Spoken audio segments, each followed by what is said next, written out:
Abraham Kiptum ndiye mshindi wa mbio za Kabarak Marathon mwaka huu ambazo ziliandaliwa leo asubuhi katika kaunti ya Nakuru.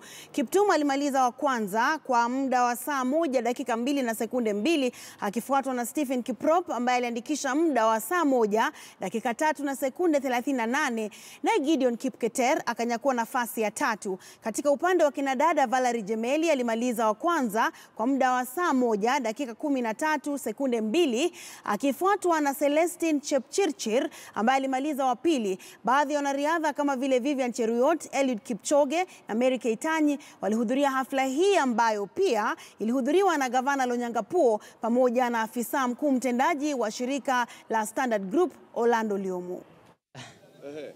Na unajisikiaje kuwa mshindi wa makala ya pili ya Equator Run? Nimekuwa na furaha sana kwa sababu nimechukua na sikuwa nimetarajia kuchukua. Kwa nini ulikuwa unatarajia kushinda mbio za leo? Kwa sababu nilikuwa najua kuna jamaa wako mshindi kuliko mimi. Haikuwa rahisi sababu ilikuwa mamilima mpaka. Na hii ni mara yako ya kwanza kushiriki katika hizi mbio? Ni mara yangu ya kwanza kushiriki Kabarak Marathon.